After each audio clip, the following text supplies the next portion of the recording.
अश्विनी वैष्णव जी, आपका बहुत बहुत स्वागत है न्यूज नाइट में। और सबसे पहले आपको बहुत बहुत बधाई, क्योंकि देश ने आज 5G के साथ ही कह सकते हैं कि संचार क्रांति के युग में कदम रख दिया है।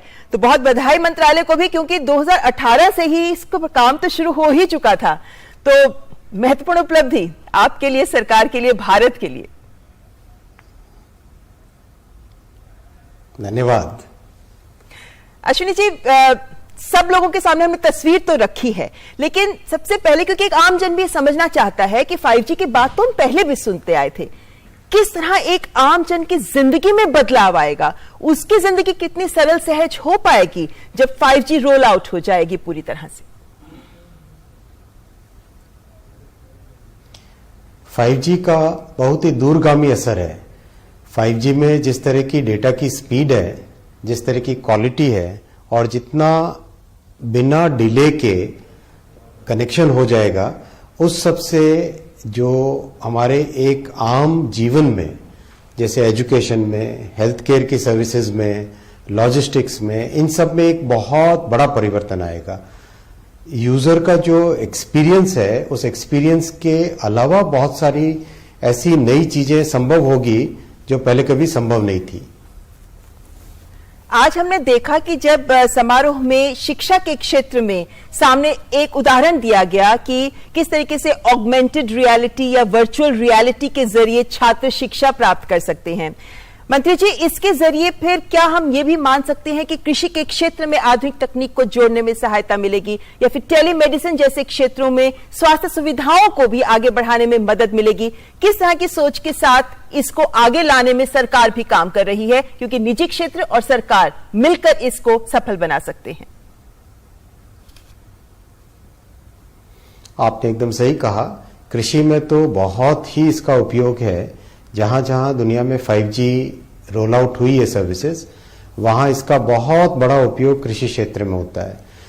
एकदम एक्यूरेटली जाना जा सकता है कि कहां पर नमी है, कहां पर नमी नहीं है, उसके हिसाब से एक्यूरेटली ड्रिप इरिगेशन किया जा सकता है।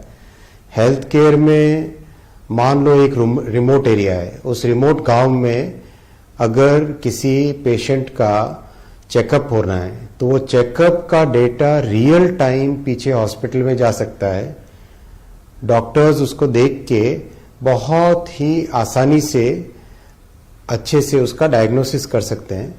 और एजुकेशन में, जैसा आपने आज एक यूज केस देखा, हार्ट को या पूरे ब्रह्मांड को एकदम बिल्कुल इमर्सिव एक्सपीरियंस हो सकता है बच्चों का, जिससे कि उनको क्लियरली समझ आए।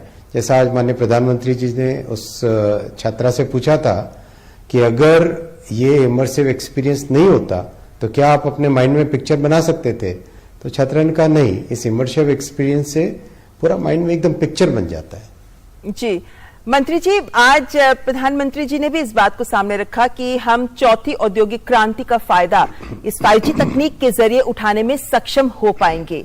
तो अभी एक सवाल जो एक आमजन सोचता है वो ये कि अभी 4G को भी हम देश के हर हिस्से तक नहीं पहुंचा पाए हैं, तो हम 5G को कैसे सारे देश तक पहुंचा पाएंगे? तो इसको लेकर क्या है रोड मैप सरकार का? बहुत अच्छा आपका प्रश्न है, और मैं इसका स्पष्ट 3 भाग में जवाब दूंगा। पहला भाग था 4G की सर्विसेज में जिस तरह का स्पेक्ट्रम चाहिए था, उतना स्पेक्ट्रम और उतना कॉन्टिग्युअस स्पेक्ट्रम, जैसे पूरा का पूरा स्पेक्ट्रम चाहिए, बीच में टुकड़े, बीच में गैप्स नहीं होने चाहिए, वो सब नहीं था टेलीकॉम सर्विस प्रोवाइडर्स के पास। अभी जो जून में ऑक्शंस हुए, उस ऑक्शन में सभी ने कॉन्टिग्युअस अच्छी सब्सटैंशियल क्वांटिटी में स्पेक्ट्रम लिया है। इससे सर्विसेज बहुत अच्छी बढ़ेगी और जो अनकवर्ड एरियाज है वो कवर होंगे, पहला। और दूसरा है जो अनकवर्ड विलेजेस है, उसके लिए माननीय प्रधानमंत्री जी ने 36,000 करोड़ 36,000 करोड़ रुपीस का पैकेज अप्रूव किया है। उससे जितने भी अनकवर्ड विलेजेस हैं, उन सब विलेजेस पे नए टावर लग रहे हैं, और जो अच्छी क्वालिटी की डिजिटल सर्विस देनी है, वो डिजिटल सर्विस हर एक क्षेत्र तक पहुंचेगी। तीसरा, बहुत सारे एरियाज जिसमें BSNL का अभी भी 2G नेटवर्क है या 3G नेटवर्क है, उसको अपग्रेड करने के लिए बीएसएनएल के रिवाइवल के लिए माननीय प्रधानमंत्री जी ने 1,64,000 करोड़ 1,64,000 करोड़ का रुपयों का एक पैकेज पूरा अप्रूव किया है, जिसका इम्प्लीमेंटेशन स्टार्ट हो गया है। इन तीनों स्टेप से पूरे देश में high quality telecom service available होगी। 4G और 5G में शिफ्ट होना आसान होता है। एक बार 4G है तो वहां से आप 5G में शिफ्ट हो सकते हो। तो अब इस पूरी व्यवस्था से देश के हर क्षेत्र में आगामी महीनों में high quality 4G 5G service available होगी। जी, यानी आज हम ये मान सकते हैं कि 5G लॉन्च हो गया है, तो जैसे अगर मैं एक उपभोक्ता हूं, कस्टमर हूं, मैं कब तक की टाइमलाइन समझ सकती हूं जब मैं इस्तेमाल करना 5G का शुरू कर सकती हूं अपने मोबाइल फोन पर?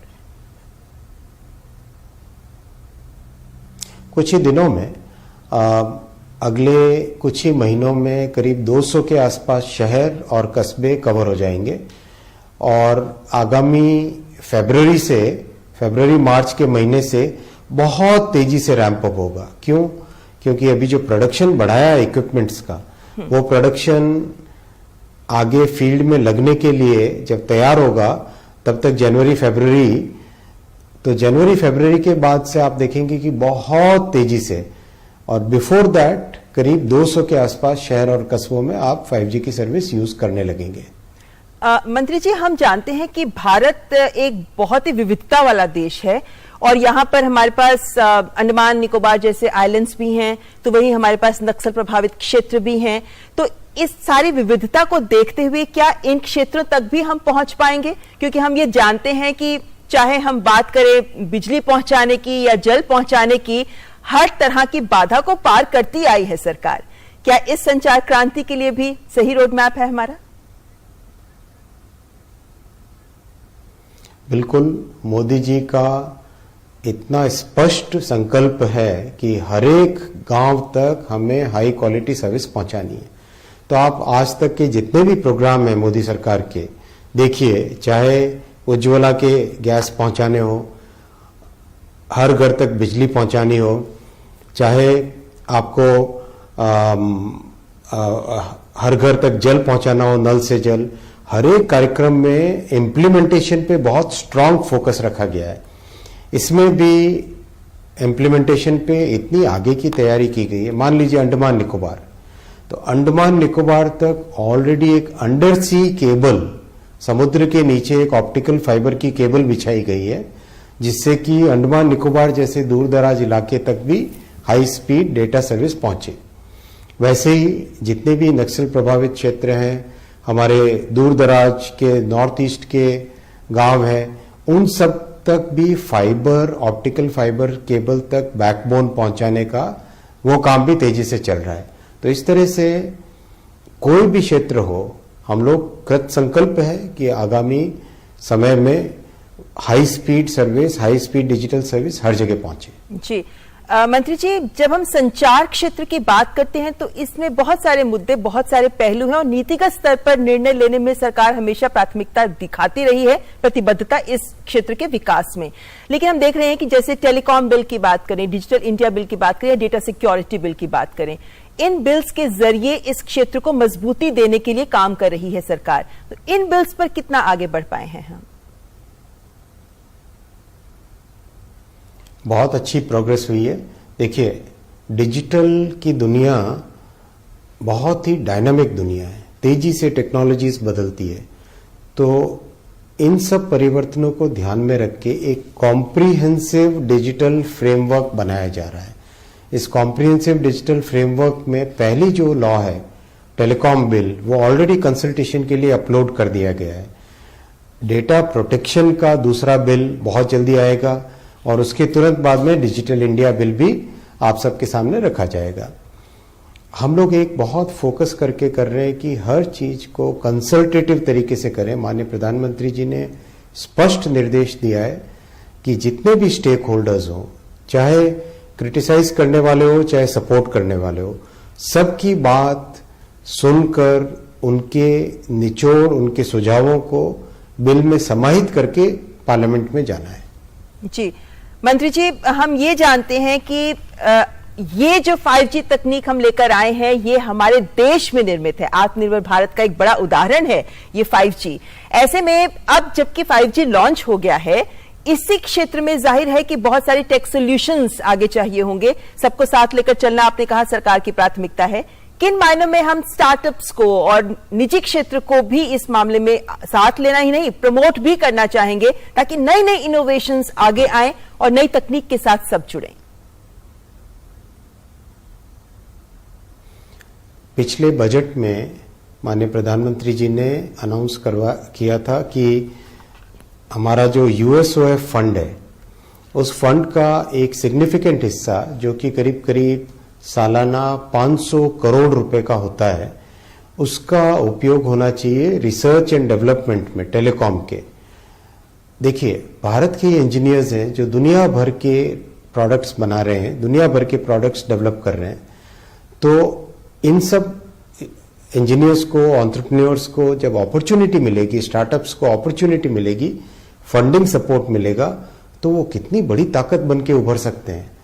आज अगर आप एग्जीबिशन प्रगति मैदान में लगा हुआ है इंडिया मोबाइल कांग्रेस, उसमें आप जाके देख के आए अगर, तो उसमें आप देखेंगे इतने अच्छे अच्छे प्रोडक्ट्स स्टार्टअप्स के डिजाइन किए हुए हैं। वो सारे के सारे देश में एक बहुत अच्छा टेलीकॉम टेक्नोलॉजी का इकोसिस्टम बना रहे हैं और आगामी वर्षों में आप देखेंगे भारत टेलीकॉम टेक्नोलॉजी में विश्व भर में एक बहुत बड़ी ताकत बन के उभरेगा। और जो टेक्नोलॉजी आज तक हम इंपोर्ट करते आए थे कुछ वर्षों पहले से, अब आत्मनिर्भर भारत की इस कल्पना के साथ इस टेक्नोलॉजी को भारत एक्सपोर्ट करेगा। जी, इसी लक्ष्य के साथ भारत काम कर रहा है। लेकिन हम जानते हैं कि जो हमारे देश के युवा हैं उनमें जोश बहुत है, जज्बा बहुत है, लेकिन उनको सही दिशा दिखाना भी जरूरी है, खासतौर पर जब हम कौशल विकास की बात करते हैं। 5G के आने के बाद जिस तरह से अवसर बहुत सारे सामने आएंगे, आपको लगता है कि उसके ही अनुसार युवाओं को नई स्किल से, कौशल के साथ भी जोड़ना जरूरी होगा? बिल्कुल सही कहा। और इसी के लिए करीब करीब 60 यूनिवर्सिटीज के साथ टाई अप कर रहे हैं, जिसमें हर एक यूनिवर्सिटी में 5G की एक लेबोरेटरी बनेगी। उस लेबोरेटरी में, लेबोरेटरी यानी ओपन लेबोरेटरी एक बनेगी, जिसमें छात्र अपने आइडियाज को टेस्ट कर सकें, नए प्रोडक्ट्स बना सकें और जो यूज केसेस हैं उन यूज केस के साथ फैमिलियर हो सकें, ताकि जब कॉलेज से निकले तो इंडस्ट्री के लिए तैयार हो और अपने स्टार्टअप भी अगर बनाना चाहें तो स्टार्टअप भी बना सकें। जी मंत्री जी, 5G इस वक्त विश्व के 70 देशों में 5G चल रहा है, जारी है। अब तो आवाज 6G की भी आनी शुरू हो गई है। क्या कहीं लगता है कि हम इस रफ्तार में पीछे नहीं पिछड़ जाएं? इस पर भी सरकार ध्यान दे रही है? 6G की भारत ने बहुत अच्छी तैयारी की है। माननीय प्रधानमंत्री जी ने हमको लक्ष्य दिया है कि 5G में हम दुनिया के समकक्ष हो, आगे बढ़े, लेकिन 6G में हमें लीड लेनी है। आज आप एग्जीबिशन में जाके देखिए, IIT के समूह का एक स्टॉल है जिसमें ऑलरेडी 6G की जो सबसे इंपॉर्टेंट टेक्नोलॉजी होती है, माइमो, उसको कहते हैं मैसिव माइमो टेक्नोलॉजी, उस मैसिव माइमो टेक्नोलॉजी का ऑलरेडी इक्विपमेंट वहां पे अपने भारत में बना, भारत में डेवलप किया हुआ इक्विपमेंट वहां पे लग चुका है। 6G के स्टैंडर्ड्स पे ऑलरेडी एक बहुत बड़ा कॉम्प्रिहेंसिव एक डॉक्यूमेंट रेडी किया है। तो ITU में दुनिया के जहां सारे के सारे एक्सपर्ट्स जुड़ते हैं, वो लोग अब देख रहे हैं कि भारत के साइंटिस्ट, भारत के इंजीनियर्स अपनी 6G की थॉट प्रोसेस को दुनिया से पहले लेके आ रहे हैं ITU में। यानी भारत 6G को लेकर कदम आगे बढ़ा रहा है। ये बहुत सकारात्मक बात है जो मंत्री जी आपने हमारे साथ साझा की है।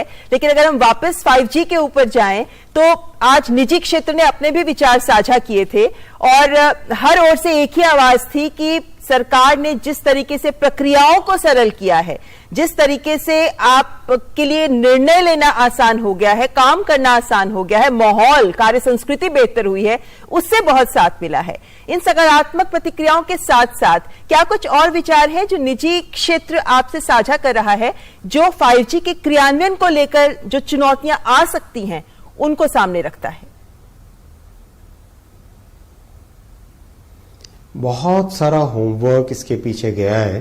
देखिए, ROW, राइट ऑफ वे, उसकी परमिशंस सबसे कॉम्प्लेक्स होती है और उसमें टाइम टेकिंग होती है। स्पेक्ट्रम के एलोकेशन, स्पेक्ट्रम का हार्मोनाइजेशन, स्पेक्ट्रम की लीजिंग शेयरिंग की पॉलिसी, वो सब बहुत ही टाइम कंज्यूमिंग होती है। बैकहॉल के लिए ई बैंड और वी बैंड, ये एक बहुत ही क्रिटिकल डिसीजन था। तो इस तरह के जो बहुत सारी जो चीजें 5G के आसान और सुगम रोल आउट के लिए चाहिए होती है, वो सभी ऑलरेडी रिफॉर्म्स के द्वारा एक के बाद एक रिफॉर्म्स के द्वारा कर दी गई है। तो आज इंडस्ट्री, टेलीकॉम इंडस्ट्री आज एक सनराइज इंडस्ट्री की तरह उभर रही है।